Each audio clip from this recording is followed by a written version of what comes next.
একজন টিউটর সত্যিই মনোযোগ দিয়ে পড়িয়েছেন এটা গার্ডিয়ান কিভাবে বুঝবেন?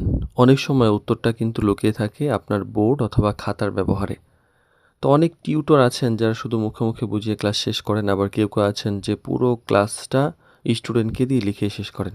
কিন্তু একজন দক্ষ টিউটর জানেন বোর্ড বা খাতার সঠিক ব্যবহার, যে সে শেখাকে সহজ করতে পারে, স্টুডেন্টকে বোঝাপড়াটা ভালো করে বাড়ায় এবং গার্ডিয়ানের কাছেও একটা প্রফেশনাল ইমপ্রেশন তৈরি করে। তো টিউশন বিডি শিক্ষক শিক্ষার্থী এবং অভিভাবক সিরিজের ১৩৭তম পর্বে আজকে কথা বলবো যে টিচিংয়ে বোর্ড বা খাতা ব্যবহারের নিয়মটা কেমন হতে পারে। প্রথমত বিষয় হলো যে নিজে হাতে লিখে দেখান। সব কিছু স্টুডেন্টকে দিয়ে না লিখিয়ে গুরুত্বপূর্ণ ফর্মুলা, ডেফিনিশন, ডায়াগ্রাম নিজে লিখে দেখান। এতে স্টুডেন্ট সঠিকভাবে ফলো করতে পারবে এবং বোঝাটাও সহজ হবে। আর হাতের লেখা পরিষ্কার এবং গোছানো রাখুন।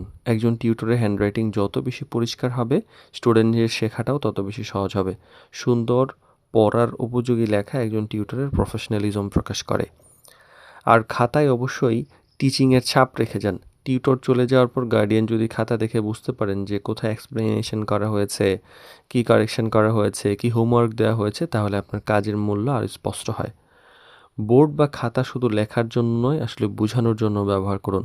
কখনো এরো, কখনো বক্স, কখনো আন্ডারলাইন, ছোট ডায়াগ্রাম ইত্যাদি ব্যবহার করে কনসেপ্ট বোঝালে স্টুডেন্ট বিষয়টাকে সহজে বুঝতে পারে এবং দীর্ঘদিন মনে রাখতে পারে। আর শেষে সামারি বা হোমওয়ার্ক দিন। ক্লাস শেষে আজকে কি পড়ানো হলো সেটা মানে আগামী ক্লাসের আগে কি প্র্যাকটিস করতে হবে তা সংক্ষেপে লিখে দেন। এতে স্টুডেন্ট এবং গার্ডিয়ান দুইজনের কাছে ক্লাসটি আর অর্গানাইজ মনে হবে। আর একজন ভালো টিউটর শুধু মুখে মুখে পড়ান না, তিনি বোর্ড বা খাতাকে টিচিংয়ের টুল হিসাবে ব্যবহার করেন। একটি পরিষ্কার লেখা, সুন্দর প্রেজেন্টেশন এবং খাতায় রেখে যাওয়া শেখার ছাপ একজন টিউটরকে প্রফেশনাল টিউটর হিসাবে পরিচয় করিয়ে দেয়।